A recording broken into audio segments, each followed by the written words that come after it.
ಅಮ್ಮ, ಇದು ಎಷ್ಟು ಭಾರ ಇದ್ರೂ ಪರವಾಗಿಲ್ಲ. ಮಗು ಆರೋಗ್ಯಕ್ಕೋಸ್ಕರ, ಅವ್ನು 100 ಕಾಲ ಚೆನ್ನಾಗಿ ಬಾಳ್ಬೇಕು ಅನ್ನೋದಕ್ಕೋಸ್ಕರ ಆ ತಾಯಿ ನನ್ನ ತಲೆ ಮೇಲೆ ಎಷ್ಟೇ ಭಾರ ಹೊರಿಸಿದ್ರು ಕೂಡ ಹೊರೋದಕ್ಕೆ ನಾನು ಸಿದ್ಧವಾಗೇ ಇದ್ದೀನಮ್ಮ.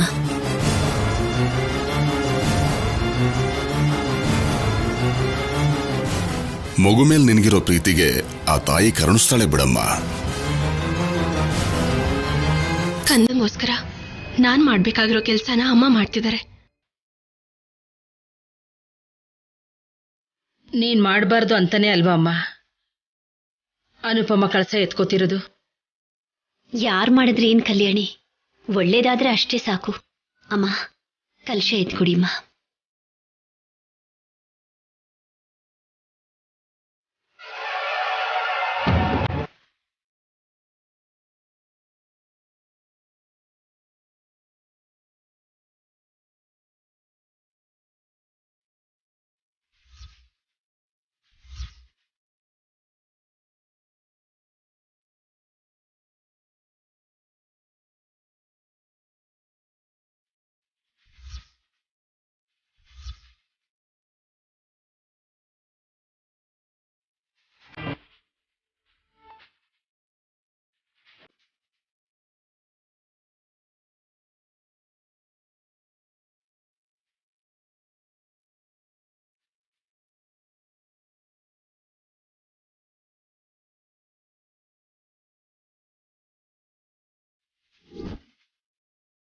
ಅನುಪಮ, ನೀನ್ ಎತ್ಕೊಂಡಿರೋದು ಅಮ್ಮನವ್ರ ಕಳಶ.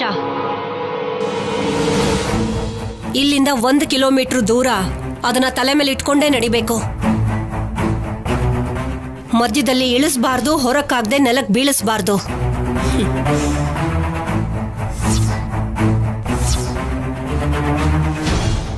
ಒಳ್ಳೇದಾಗ್ಲಿ ಅಂತ ಮಾಡ್ಬೇಕಾದ್ರೆ ಏನ ಮಾತುಗಳು?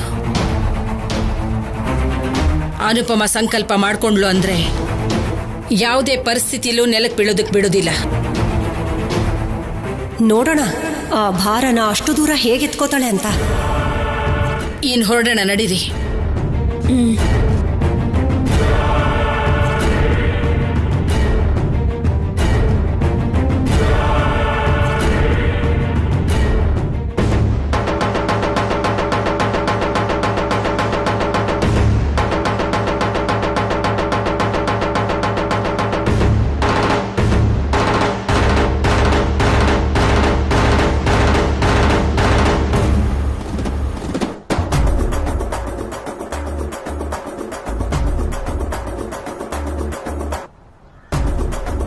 ಅಣ್ಣ, ಬಂದ್ವಿ ಅಣ್ಣ. ಇನ್ನ ಪೊಲೀಸ್ ಹುಡುಗಿ ಮನೆಯವರು ಇಲ್ಲಿಗೆ ಕಳಶ ಎತ್ಕೊಂಡ್ ಬರ್ತಾರೆ. ಈ ಡೀಟೇಲ್ಸ್ ಎಲ್ಲ ಸರಿಯಾಗಿ ತಿಳ್ಕೊಂಡಿದ್ಯಾ ಬಿಡು. ಅಣ್ಣ, ಬಂದಿರೋದು ಕಳ್ತನ ಮಾಡೋಕಾಗಿದ್ರೆ ತಿಳ್ಕೊತಿರ್ಲಿಲ್ಲ. ಮಗುಗೋಸ್ಕರ ಬಂದಿದ್ದೀವಿ, ಹಿಂದೆ ಮುಂದೆ ಸ್ವಲ್ಪ ತಿಳ್ಕೊಬೇಕಲ್ವಾ? ಒಳ್ಳೆ ಕೆಲ್ಸನೇ ಮಾಡಿದ್ಯಾ ಬಿಡು. ನಾವ್ ಆದಷ್ಟು ಬೇಗ ಹುಡುಗಿ ಬರೋಕ್ ಮುಂಚೆನೆ ಮಗು ಹೆಸರಲ್ಲಿ ಹರಕೆ ಕಟ್ಕೋಬೇಕು. ನಡಿ. ಏನಪ್ಪಾ, ಒಂದು ಚಿಕ್ಕ ಕೆಲಸ ಇದೆ, ಮಾಡ್ತೀಯಾ? ಸುಮ್ಮನೆ ಏನು ಮಾಡಬೇಡಿ, ಸ್ವಲ್ಪ ದುಡ್ಡು ಕೂಡ ಕೊಡ್ತೀನಿ. ಏನ್ ಮಾಡ್ಬೇಕು? ದೇವಸ್ಥಾನದ ಮುಂದೆ ಅಲಂಕಾರ ಮಾಡಿ ಕಾರ್ಪೆಟ್ ಹಾಕ್ಬೇಕಪ್ಪ. ದುಡ್ಡು ಕೊಡ್ತೀನಿ ಅಂದ್ರೆ ಎಷ್ಟು ಕೊಡ್ತೀರಿ ಅರ್ಚಕ್ರೆ? ಅಮ್ಮನವ್ರಿಗೆ ನಿಮ್ ಹೆಸರಲ್ಲಿ ಅರ್ಚನೆ ಮಾಡಿ ಒಂದು 200 ರೂಪಾಯಿ ಕೊಡ್ತೀನಿ. ಏನು, 200 ರೂಪಾಯಿ ಕೊಡ್ತೀರಾ? ಕರೆಕ್ಟಾಗಿ 2 ರೌಂಡ್ ಹಾಕಿದ್ರೆ ಅದಕ್ಕಿಂತ 10 ಪಟ್ಟು ಸಂಪಾದಿಸ್ತೀವಿ. ಏಯ್, ಸುಮ್ನೆ ರಲಿ. ದೇವ್ರ ಸೇವೆನಪ್ಪ, ಪುಣ್ಯ ಬರುತ್ತೆ. ನಮಗ್ ಬರಲ್ಲ ಅರ್ಚಕ್ರೆ, ಎಲ್ಲ ಪಾಪನೆ ಮಾಡ್ತಿದೀವಿ. ಲೇ ಬಾಲು, ಸ್ವಾಮಿಗಳೇ, ನಮಗ್ ಬೇರೆ ಕೆಲಸ ಇದೆ, ನಮ್ಮ ಹತ್ರ ಆಗಲ್ಲ ಬಿಡಿ. ಬೇರೆ ಯಾರನ್ನಾದ್ರೂ ನೋಡ್ಕೊಳ್ಳಿ. ಸ್ವಾಮಿ ಸೇವೆ ಮಾಡೋದಿಕ್ ಕೂಡ ಮನುಷ್ಯ ಸ್ವಾರ್ಥಿಗಳಾಗ್ತಿದ್ದಾರೆ. ಎಲ್ಲ ಕಲಿಗಾಲ. ಏಯ್, ನಡಿಯೋ, ಹರಕೆ ಕಟ್ಟೋಣ. ಕಟ್ಟೋಣ ಅಂತಿದ್ಯಾ? ದುಡ್ಡು ಎಲ್ಲಿದ್ಯಾ ಅಣ್ಣ? ಈ ಜೇಬಲ್ಲಿ ಚಿಲ್ರೆ ಇದೆ. ಕಳ್ತನ ಮಾಡ್ದಾಗ್ಲೆಲ್ಲ ಪಕ್ಕದವ್ರು ಹಾಕಿ ಚಿಲ್ರೆ ಎಲ್ಲ ಹಿಂಗ್ ವರ್ಕೌಟ್ ಆಗುತ್ತೆ. ಓಹೋ, ಲೇ ಬಾಲು, ಸುಮ್ನೆ ಅಮ್ಮನವ್ರನ್ನ ಕೇಳ್ಕೊಂಡ್ರೆ ನಮ್ಮಂತ ಪಾಪ ನನ್ ಮಕ್ಕಳಿಗೆ ಅಮ್ಮನವ್ರು ಹೇಗೋ ಸಹಾಯ ಮಾಡ್ತಾರೆ. ಅದೇ ಈ ದುಡ್ಡನ್ನ ಮುಡುಪ್ ಕಟ್ಟಿ ಹರಕೆ ಹೊತ್ಕೊಂಡ್ವಿ ಅಂದ್ರೆ ನಮ್ ಪಾಪಗಳನ್ನ ಪಕ್ಕಕ್ಕಿಟ್ಟು ಮಗು ಚೆನ್ನಾಗಿರ್ಬೇಕು ಅಂತ ಆಶೀರ್ವಾದ ಮಾಡ್ತಾರೆ. ನಮ್ ಹುಡುಗಿ ಮನ್ಸು ಬದಲಾಗಿ ನಮ್ಗೆ ದುಡ್ಡು ಕೊಟ್ಟು ಸಹಾಯನೂ ಮಾಡ್ತಾಳೆ. ಅಣ್ಣ, ನಿನ್ನಲ್ಲಿ ಅಪರಿಚಿತ ಸಿನಿಮಾ ಹಾಗೆ ಇನ್ನೊಬ್ಬ ಇದಾನಣ್ಣ. ಲೇ, ನನ್ ಹುಡುಗಿ ಬರ್ತಾಳೆ, ಬೇಗ ನಡಿಯಲು. ಮುಡುಪ್ ಕಟ್ಟೋದಕ್ಕೆ ಹರ್ಷಣದ ಬಟ್ಟೆ ತಗೋಬೇಕು, ನಡಿ.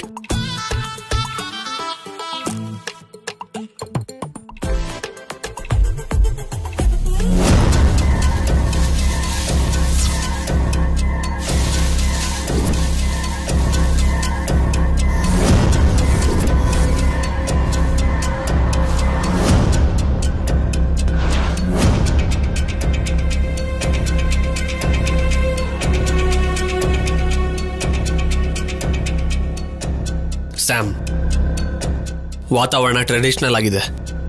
ನಾವು ಬಂದಿರೋ ಕೆಲಸ ಈಸಿಯಾಗಿ ಆಗುತ್ತೆ ಅನ್ಸ್ತಿದೆ. ಕಳ್ತನಕ್ ಬಂದಿದೀವಿ, ಚೆನ್ನಾಗೇ ಇರುತ್ತೆ.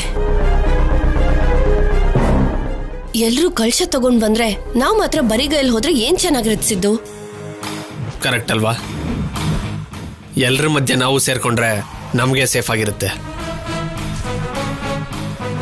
ಅದಕ್ಕೆ ಗೆಟಪ್ ಸೆಟಪ್ ಎರಡೂ ಚೇಂಜ್ ಮಾಡೋಣ. ಹಾ ಹೌದು ಸಿದ್ದು, ಇಲ್ಲಾಂದ್ರೆ ನಾವ್ ಯಾಕೆ ಬಂದಿದೀವೋ ಅಂತ ಆ ಕಲ್ಯಾಣಿಗೆ ಅನುಮಾನ ಬರುತ್ತೆ. ಅನುಮಾನ ಬಂದಿರೋದಕ್ಕೆ ಆ ನೈಟಲ್ಲಿ ಅವತ್ತು ಮಿಸ್ ಆಗಿದ್ದು. ಇವತ್ತ ಅವಕಾಶ ಕೊಡ್ತೇನೆ, ನೀನ್ ಕೂಡ ಕಳಶ ಎತ್ಕೋ. ಹಾಗೆ ಆಗ್ಲಿ. ಅಮ್ಮನವ್ರಿಗೆ ಸಮರ್ಪಿಸೋ ಒಡವೆನ ಕಳ್ತನ ಮಾಡ್ತಿದೀವಿ. ಅದಕ್ಕೆ ನಮ್ಮ ಮೇಲೆ ಅಮ್ಮನವ್ರಿಗೆ ಯಾವುದೇ ರೀತಿ ಕೋಪ ಬರ್ದಿರೋ ಹಾಗೆ ಕ್ಷಮಿಸು ಅಂತ ಕಳಶ ಎತ್ತಣ. ಅದೇ ನಮ್ಗೆಲ್ಲ ರೀತಿಲೂ ಸೇಫ್. ಆ ಕಲ್ಯಾಣಿ ಕಣ್ಣು ನಮ್ಮ ಮೇಲೆ ಇರುತ್ತೆ. ಆ ಶಿವಪಾರ್ವತಿ ಅಮ್ಮಂಗೆ ನಾವಂದ್ರೆ ಆಗಲ್ಲ. ಆ ಮನೇಲಿ ನಿಮ್ಮ ಅಕ್ಕನ್ ಬಿಟ್ರೆ ನಾವು ಅಂದ್ರೆ ಇಷ್ಟ ಆಗೋರು ಯಾರಿದ್ದಾರೆ ಹೇಳಿಸಿದ್ದು? ಜೊತೆಗ ಫ್ಯಾಮಿಲಿ ಅವ್ರು ಎಲ್ರು ಬರ್ತಾರಲ್ಲ. ಓಕೆ ಸ್ಯಾಮ್, ಈ ಸರಿ ಯೋಚನೆ ಮಾಡಿ ಹೆಜ್ಜೆ ಮುಂದೆ ಇಡೋಣ. ಅರ್ಜೆಂಟಾಗಿ ನಾವು ಗೆಟಪ್ ಸೆಟಪ್ ಚೇಂಜ್ ಮಾಡಬೇಕು. ನಡಿ.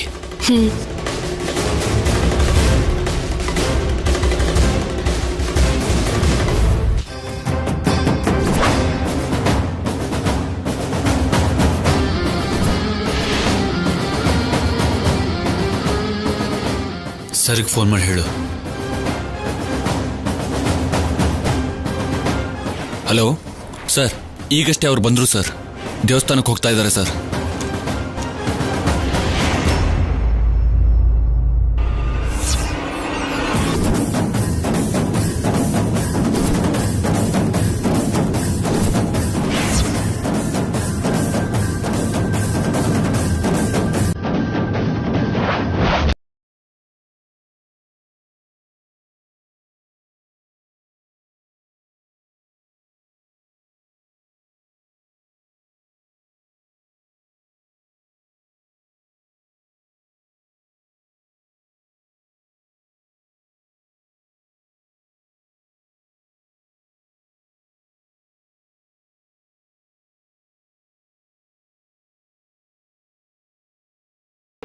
ಏನನುಪಮ ಹಾಗೆ ಬೆವರ್ತಿದ್ಯಾ?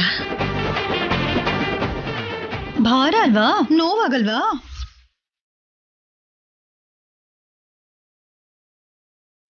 ಭಾರನ ಅಂದ್ರೆ ಕಲಶ ಭಾರವಾಗಿದೆಯೇನೋ ಅಂತ ಹೇಳ್ತಿದ್ದೀನತ್ತೆ. ನಿನ್ನಂಥವ್ರಿಗೆಲ್ಲ ಭಾರ ಅಂತಾನೆ ಅನ್ಸೋದು. ಭಕ್ತಿಯಿಂದ ಮಾಡೋ ಕೆಲಸ ಯಾವತ್ತೂ ಭಾರವಾಗೇ ಅನಿಸುತ್ತೆ. ಅದು ಆ ದೇವ್ರು ಕೊಡೋ ಪರೀಕ್ಷೆ. ನನಗೋಸ್ಕರ ಇಷ್ಟು ಕಷ್ಟಪಡಕ್ಕಾಗಲ್ವಾ ಅಂತ ಪರೀಕ್ಷೆ ಮಾಡ.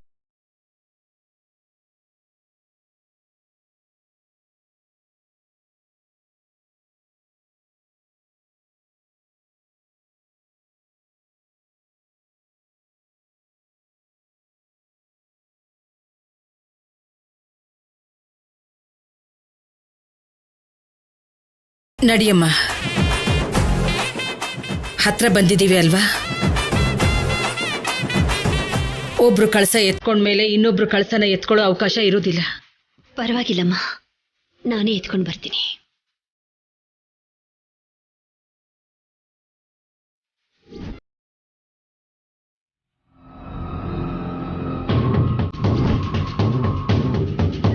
ಅತ್ತಿಗೆ, ಏನು ಇದೆ ಅಲ್ವಾ ಅಂತ ಮನೇಲಿರೋ ಬೆಲ್ಲದ ಉಂಡೆನೆಲ್ಲ ಕಲಶದ ಒಳಗಡೆ ಇಟ್ಟಿದ್ದೀರಾ. ಪಾಪ ಆ ಭಾರನ ಅನುಪಮ ಅಮ್ಮ ಹೇಗೆ ಹೊರ್ತಾರೋ. ಏನೇ ಅಷ್ಟು ಕರುಣೆ ತೋರಿಸ್ತಿದ್ಯಾ? ನೀನ್ ಹೋಗಿ ಹೊರ್ತೀಯಾ? ನಾನು ಕರುಣೆ ತೋರಿಸ್ತಿಲ್ಲ ಅದಕ್ಕೆ, ಭಯ ಪಡ್ತಿದ್ದೀನಿ. ಯಾಕೆ? ಹಾ, ಯಾಕೆ ಅಂತ ಕೇಳ್ತೀರಲ್ಲ. ಅತ್ತೆಗೆ ಈ ವಿಷಯ ಗೊತ್ತಾದ್ರೆ ಮಹಾಕಾಳಿ ಅವತಾರ ತಾಳಿ ಎಲ್ಲ ಪ್ರಾಣ ತೆಗೆದು ಬಿಡ್ತಾರೋ ಅಂತ. ಸುಮ್ನೆ ಎಲ್ಲದಕ್ಕೂ ಹೆದರ್ಕೋಬೇಡ, ನಾನಿದ್ದೀನಲ್ಲ.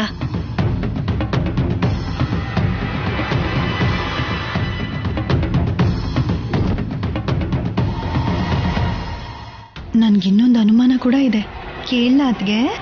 ನಿನ್ ತಲೆ ಮೇಲೂ ಅಷ್ಟೇ ಬೆಲ್ಲ ಇಟ್ಟಿದ್ರೆ ಚೆನ್ನಾಗಿರ್ತಿತ್ತೆ. ಅಪ್ಪ ಹೇಳೋದ್ ಕೇಳಿ ಅತ್ಗೆ. ಅತ್ತೆಗೆ ಆಮೇಲೆ ಇನ್ಯಾರಿಗೂ ಗೊತ್ತಿಲ್ಲ ಅನ್ಕೊಳ್ಳೋಣ, ಆದ್ರೆ ಅಮ್ಮನವ್ರಿಗೆ ಸಮರ್ಪಿಸಿರೋ ಈ ಕಲಶ ಅಲ್ಲಿ ನಾವು ಅನುಪಮಮ್ಮಂಗ್ ನೋವು ಕೊಡ್ಬೇಕು ಅಂತ ಬೆಲ್ಲದ ದುಂಡೇನ್ ಇಟ್ಟಿದೀವಲ್ವಾ, ಆ ಅಮ್ಮನವ್ರಿಗೆ ಕೋಪ ಬಂದ್ರೆ?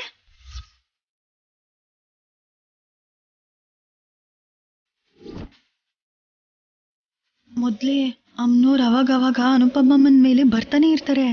ಹಾಗೆ ಅನುಪಮ ಅಮ್ಮನ ಮೈ ಮೇಲೆ ಬಂದು ನಮಗೇನಾದ್ರೂ ಮಾಡ್ತಾರೇನೋ ಅಂತ ಭಯ ಆಗ್ತಿದೆ. ನೀನಿಲ್ಲ ಸಲ್ಲದ ಅನುಮಾನಗಳನ್ನ ಇಟ್ಕೋಬೇಡ.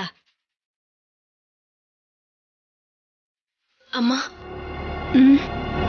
ಅತ್ತೇನು ಚಿಕ್ಕಮ್ಮ ನಿನ್ ತಲೆ ಮೇಲಿರೋ ಕಳ್ಸ ನೋಡಿ ಏನೇನೋ ಗುಸ್ಗುಸು ಮಾತಾಡ್ತಿದ್ದಾರೆ. ನಿನ್ಗೆ ತೊಂದರೆ ಕೊಡೋಕೆ ಕಳ್ಸದಲ್ಲಿ ಬೇರೇನಾದ್ರೂ ಹಾಕಿದಾರ ಅನ್ನಿಸ್ತಾ ಇದೆ. ಅಮ್ಮನವ್ರ ದಯೆ ನಮ್ಮ ಮೇಲಿಲ್ಲ ಅಂದ್ರೆ ಸೂಜಿ ಕೂಡ ಬೆಟ್ಟದಷ್ಟು ಭಾರ ಆಗ್ಬಿಡುತ್ತೆ. ಅದೇ ಆ ತಾಯಿ ದಯೆ ಇದ್ರೆ ಬೆಟ್ಟ ಕೂಡ ಒಂದು ಸಾಸಿವೆ ಕಾಳಷ್ಟು ಹಗೂರ ಆಗ್ಬಿಡುತ್ತೆ.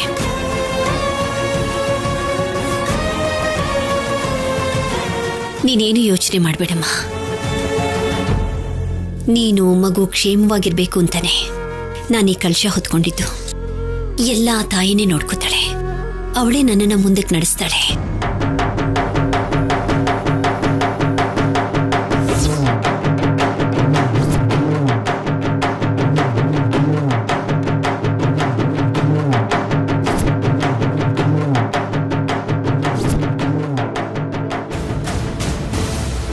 ಗೆಟಪ್ ಬದಲಾಗಿರೋದಕ್ಕೆ ಇನ್ ಚಿಂತೆ ಇಲ್ಲ ಬಿಡು, ಹೋಗೋಣ ನಡಿ ಸ್ಯಾಮ್.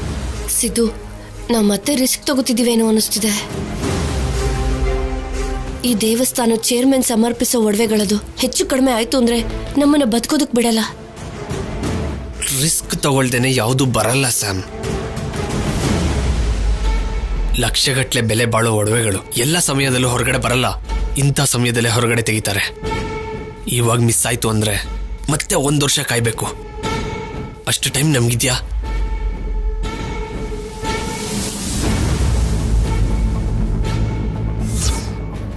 ಅಣ್ಣ ಅಣ್ಣ ನೋಡಿ ಇಲ್ಲಿದೆ. ಹೌದಲ್ಲ, ತಗೊಳ್ಳೋಣ ಬಾ. ಸ್ವಲ್ಪ ಯೋಚನೆ ಮಾಡು, ನಾವು ಹೋಗಿ ಮುಡುಪ್ ಕಟ್ಟಿದ್ರೆ ಏನ್ ಬರುತ್ತೆ? ಅದೇ ಆ ಪೊಲೀಸ್ ಹುಡುಗಿ ಮುಂದೆ ಕಟ್ಟಿದ್ವಿ ಅನ್ಕೋ, ಇವ್ರು ಮುಡುಪ್ ಕಟ್ತಿದ್ದಾರೆ, ಇವರು ಒಳ್ಳೆಯವರೇ ಆಗಿರ್ತಾರೆ ಅನ್ಕೋತಾಳಲ್ವಾ? ಆ ಹುಡುಗಿ ಬಂದ ಮೇಲೆ ಕಟ್ಟೋಣ. ಲೈ, ಇದನ್ನ ಯಾರಿಗೋಸ್ಕರನೂ ಕಟ್ತಿಲ್ಲ ಕಣೋ, ಮಗುಗೋಸ್ಕರ ಮುಡುಪ್ ಕಟ್ತಿದೀವಿ. ಅದನ್ ಬಿಟ್ರೆ ಆ ಹುಡುಗಿ ಮುಂದೆ ಶೋ ತೋರ್ಸ್ಕೊಳಕ್ಕಲ್ಲ. ಅಣ್ಣ, ಶೋ ತೋರ್ಸಕ್ಕಲ್ಲ ಅಣ್ಣ, ಸ್ವಲ್ಪ ಒಳ್ಳೆಯವರು ಅನ್ಸ್ಕೋತೀವಲ್ವಾ? ಹೀಗ್ ಮಾಡಿದ್ರೆ ಒಳ್ಳೆಯವಳು ಅನ್ಕೋತಾಳೆ ಅಂದ್ರೆ ನಾನ್ ಮಾಡಲ್ಲ. ಮಗುಗೋಸ್ಕರ ಕಟ್ಬೇಕು ಅನ್ಕೊಂಡಿದೀನಿ, ಕಟ್ತೀನಿ. ಮೊದ್ಲು ಹೋಗಿ ಎಲ್ಲಾನು ತಗೊಳ್ಳೋಣ ಬಾ.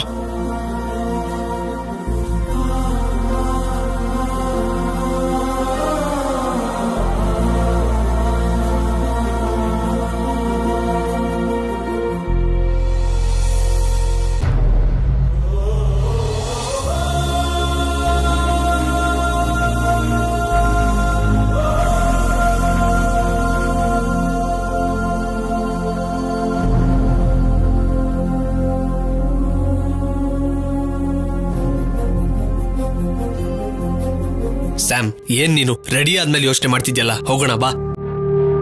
ಬಾ ತಗೋ.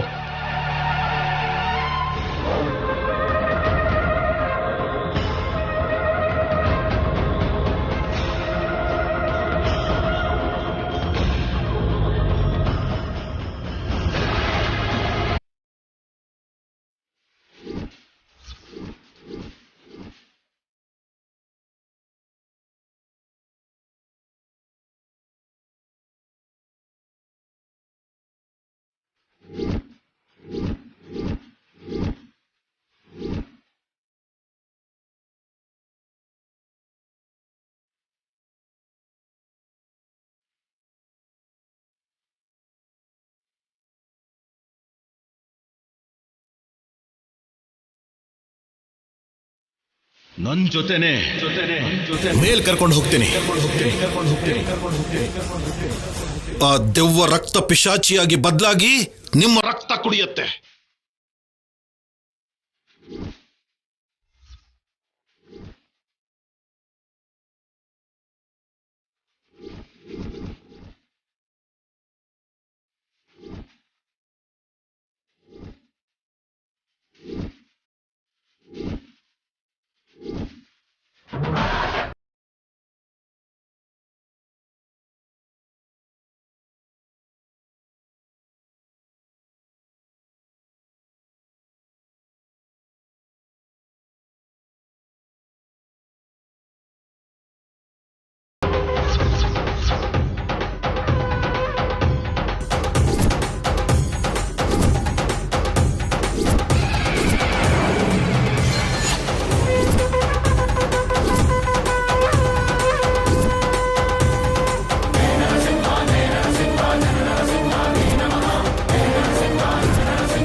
ಏನ್ ಸ್ಯಾಮ್, ಏನಾಯ್ತು? ಶೌರ್ಯ ಸಿದ್ದು,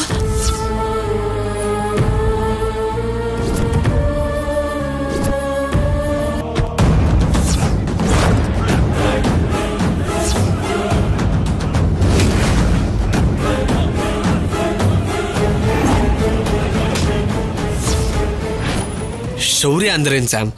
ಅಲ್ಲಿ ನಂಗೆ ಕಾಣಿಸ್ತಾ, ನಾನು ನೋಡ್ದೆ.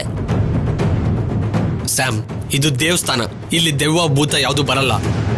ನಾವಿಲ್ಲಿಗೆ ಬರ್ತೀವಿ ಅಂತ ಗೊತ್ತಾಗಿ ಆ ಶೌರ್ಯ ಆತ್ಮ ಕೂಡ ಬಂದಿದ್ಯೇನೋ ಸಿದ್ದು. ಮೊನ್ನೆ ಆದ್ರೆ ಸ್ವಲ್ಪದ್ರಲ್ಲಿ ತಪ್ಪಿಸ್ಕೊಂಡ್ವಿ, ಮತ್ತೆ ಕಾಣಿಸ್ಕೊಂಡ್ರೆ ಈ ಸಲ ಹೊಡೆಯೋದಲ್ಲ, ಪ್ರಾಣನ ತೆಗಿತಾನೆ. ನಾವು ಬಂದಿರೋ ಕೆಲಸ ಬಿಟ್ಟು ಸುಮ್ನೆ ಆ ಶೌರ್ಯನ ಬಗ್ಗೆ ಯೋಚನೆ ಮಾಡ್ಬೇಡ. ದೇವಸ್ಥಾನದ ಹೊರಗಡೆ ಇದ್ರೆ ತಾನೇ ಸಮಸ್ಯೆ, ದೇವಸ್ಥಾನದ ಒಳಗಡೆ ಹೋಗೋಣ, ಏನೂ ಆಗಲ್ಲ. ನಡಿ ಹೋಗೋಣ.